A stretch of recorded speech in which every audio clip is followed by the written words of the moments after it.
petit lapin, tu aimes bien tes parents, mais tu n'es qu'un petit coquin. Tu fais des bêtises tout le temps. Fifounet, petit lapin, ton papa, ta maman te disent que ce n'est pas bien de faire des bêtises tout le temps.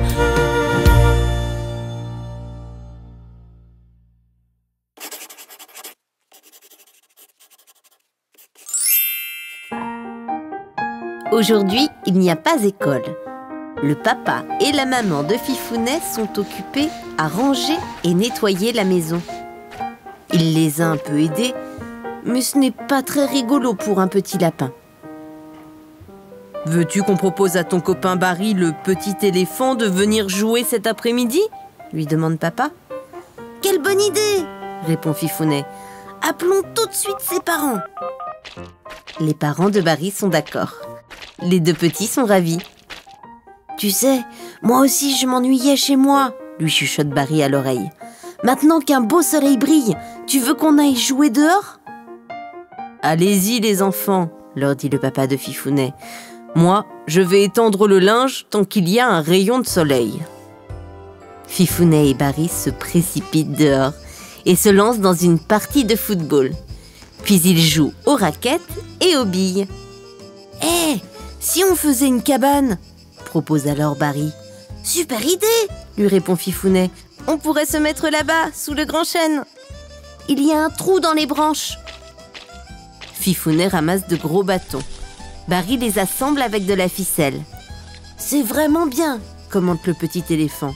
« Mais il nous manque quelque chose pour faire le toit. »« On pourrait mettre des feuilles ?» suggère Fifounet. « Oh, ça va être trop long !» répond Barry en fronçant les sourcils. « Il nous faudrait un grand toit, qu'on pourrait aussi enlever quand on veut faire entrer la lumière dans la cabane. » Fifounet réfléchit. Et soudain, il aperçoit une grande tache blanche, au loin, qui vole dans le vent. « Je sais !» s'écrie-t-il alors. « Regarde là-bas, il y a le drap que papa a mis à sécher. On pourrait s'en servir. » Les deux copains se précipitent vers l'étendoir, décrochent le drap et l'emportent sous le sapin. « Oups !» dit Barry. « Il traîne un peu sur le chemin de terre.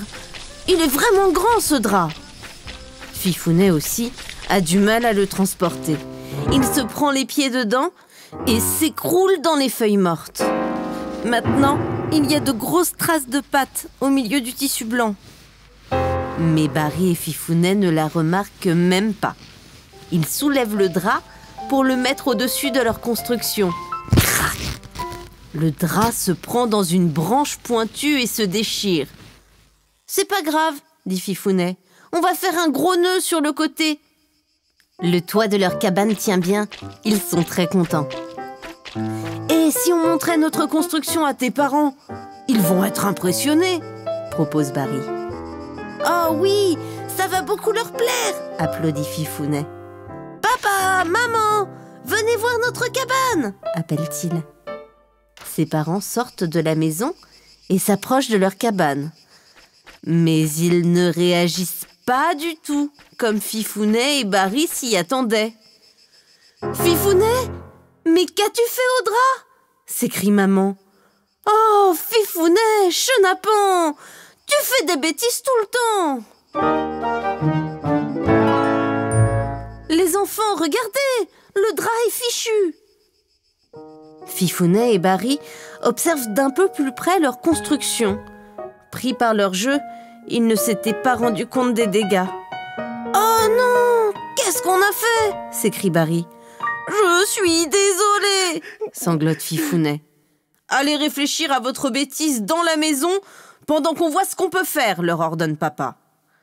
La tête basse, les deux petits retournent dans la chambre de Fifounet. Quand papa et maman reviennent quelques minutes plus tard, ils sont accueillis par deux enfants très sages qui leur ont fait de beaux dessins. Ils ont écrit « Pardon » en grosses lettres et Fifounet se précipite dans les bras de son papa. « Je suis désolé, je réfléchirai mieux la prochaine fois », promet-il.